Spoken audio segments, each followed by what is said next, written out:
क्या वसुंधरा राजे सिंधिया राजस्थान में मुख्यमंत्री पद की रेस से हट गई हैं या उन्हें हटा दिया गया है? क्या ये अब अंतिम रूप से तय हो गया है कि मुख्यमंत्री के रूप में वसुंधरा राजे के चेहरे को सामने नहीं रखा जाएगा? क्या ये वसुंधरा राजे के लिए एक बहुत बड़ा झटका है, या फिर क्या एक दूसरी खबर जो आ रही है वो वसुंधरा राजे के लिए थोड़ी बहुत उम्मीद तो जगाती है, या वो भी नहीं जगाती? नमस्कार, मैं हूं आपका दोस्त विजय विद्रोही। आप मुझसे जुड़ चुके हैं, इसके लिए आप सबका तहे दिल से शुक्रिया। और अगले 8-10 मिनट में आपसे जुड़े रहने की कोशिश करूंगा। तो राजस्थान विधानसभा चुनाव में बीजेपी की तैयारियों को लेकर एक बहुत बड़ी खबर है। इंडियन एक्सप्रेस में यह खबर छपी है। कौमी कपूर एक गॉसिप कॉलम लिखती हैं और कौमी कपूर के इस गॉसिप कॉलम में इस खबर का जिक्र है जो मैं आपके सामने पढ़कर सुना रहा हूं।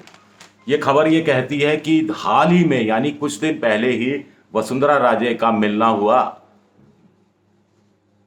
बीजेपी के चाणक्य आला कमान अमित शाह से। और अमित शाह ने दो टूक शब्दों में वसुंधरा राजे से कह दिया कि ये अच्छा नहीं लगा हमें जब पार्टी के उम्मीदवारों के चयन को लेकर आप मेरा अपना और पराये का भेद करने लगी। तो ये कहा, यानी कोई शिकायत हुई है ऐसी जो अमित शाह तक पहुंची, और अमित शाह ने कहा कि ये ठीक नहीं है पार्टी के उम्मीदवारों का चयन के समय ये कहना कि ये मेरा है, ये पराया है। यानी क्या वसुंधरा अपने लोगों को टिकट दिलाने के फेर में थी? हर नेता रहता है।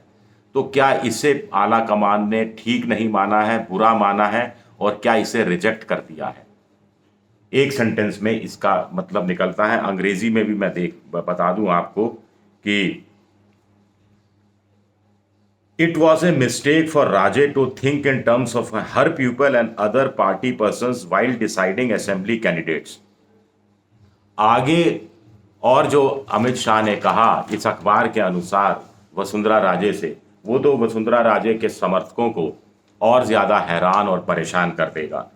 आगे कहा अमित शाह ने वसुंधरा राजे से कि बीजेपी ने आपको बड़ी इज्जत बख्शी है, पहले बहुत इज्जत बख्शी है, आपको बड़े बड़े पद दिए हैं, आपको पद भी दिए गए, आपकी प्रतिष्ठा का भी ख्याल रखा गया, और अब everyone, party believed in giving everybody a chance, और पार्टी और लोगों को भी मौका देना चाहती है, हर किसी को मौका देना चाहती है।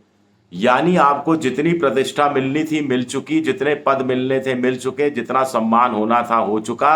अब आगे का आप भूल जाइए। अब वसुंधरा राजे को अब क्या पद चाहिए? मुख्यमंत्री का तीसरी बार का, इससे नीचे का तो कोई पद वो लेने से रही। तो क्या साफ साफ मना हो गया है, या अमित शाह ने कह दिया है कि बस बहुत हुआ, अब और लोगों का भी नंबर आने दो, और लोग भी कतार में हैं?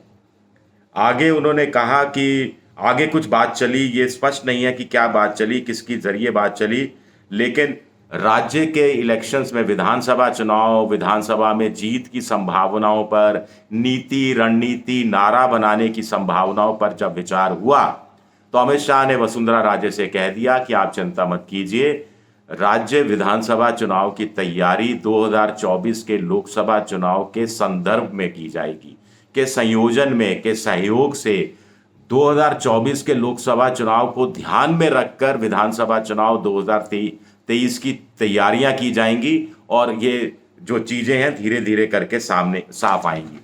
ये अपने आप में बड़ा सवाल है। इसका क्या मतलब माना जाए? इसका मतलब ये माना जाए कि बीजेपी राजस्थान में विधानसभा का चुनाव स्थानीय मुद्दे, स्थानीय छत्रप, स्थानीय नेता, स्थानीय नारे, स्थानीय नीति, स्थानीय रणनीति के आधार पर नहीं लड़ेगी।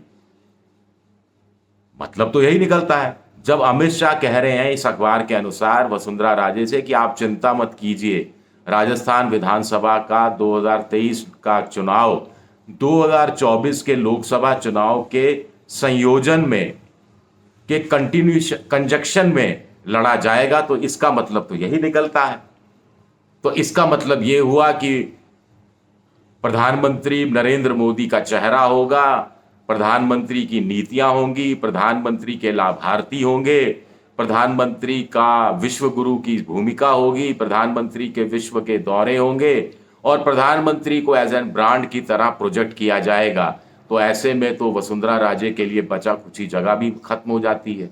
तो वसुंधरा फिर इस स्कीम ऑफ थिंग्स में कहाँ फिट आएंगी, ये अपने आप में बड़ा सवाल है। और जो मैंने आपको पहले भी बताया कि औरों को भी मौका मिलना चाहिए, औरों को भी पार्टी मौका देना चाहती है। आपको पूर्व में पद दिया, आपको पूर्व में प्रतिष्ठा दी।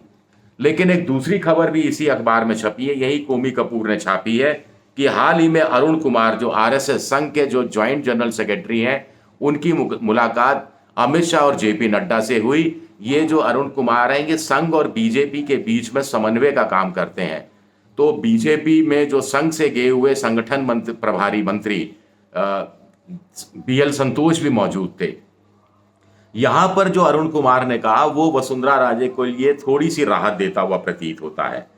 यहां अरुण कुमार ने कहा कि साहब, सरकार का ये जो फैसला है कि सेंट्रल में मिनिस्टर्स बड़ी संख्या में और राज्यों में नेता बड़ी संख्या में ऐसे रिटेन किए जा रहे हैं, यानी उन्हें हटाया नहीं जा रहा है जिनके पास कोई बहुत बड़ी प्रतिभा नहीं है और जिनकी पॉपुलैरिटी भी नहीं है, जैसा कि जनता की नज़र में है कि बहुत ज़्यादा पॉपुलैरिटी भी नहीं है, फिर भी इनको रखा जा रहा है।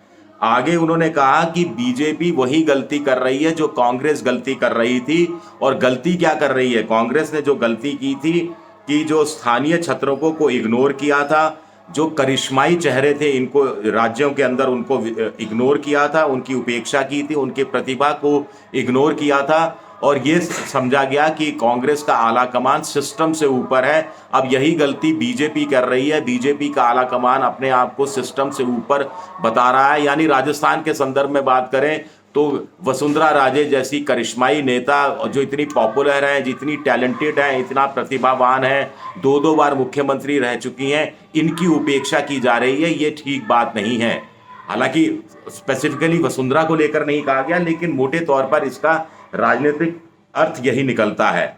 और आगे एक तीसरी खबर भी ये इसी के साथ जुड़ी हुई है कि आखिर मोहन भागवत का संदेश अरुण कुमार वाया अमित शाह प्रधानमंत्री नरेंद्र मोदी तक पहुंचा रहे थे, या दत्तात्रेय होसबले जो कि जनरल सेक्रेटरी हैं आरएसएस के, उनका संदेश वाया अमित शाह नरेंद्र मोदी तक पहुंचाने की कोशिश हो रही थी। और इसमें वसुंधरा राजे अपने लिए कितना राहत दे सकती हैं, कितना राहत नहीं दे सकती, ये अपने आप में इंटरेस्टिंग होगा।